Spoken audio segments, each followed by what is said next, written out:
కర్మనే వాదికారస్తే మా ఫలేషు కథాచన. ఇది కేవలం గొడవల గురించి కాదు, దీని విలువను కాపాడుకునే విజయం గురించి.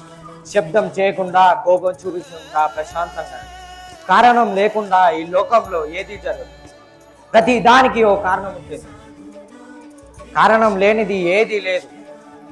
ఎంత తక్కువగా మాట్లాడితే అంత విలువ, ఎంత తక్కువగా ప్రేమిస్తే అంత మనశ్శాంతి, ఎంత తక్కువగా ఆశిస్తే అంత ప్రశాంతత. కాదంటారా? మీరు చెప్పేది నిజమైనప్పటికీ ఎదుటి మనిషి వినడానికి ఇష్టపడనప్పుడు మీరు చెప్పకపోవడమే మంచిది.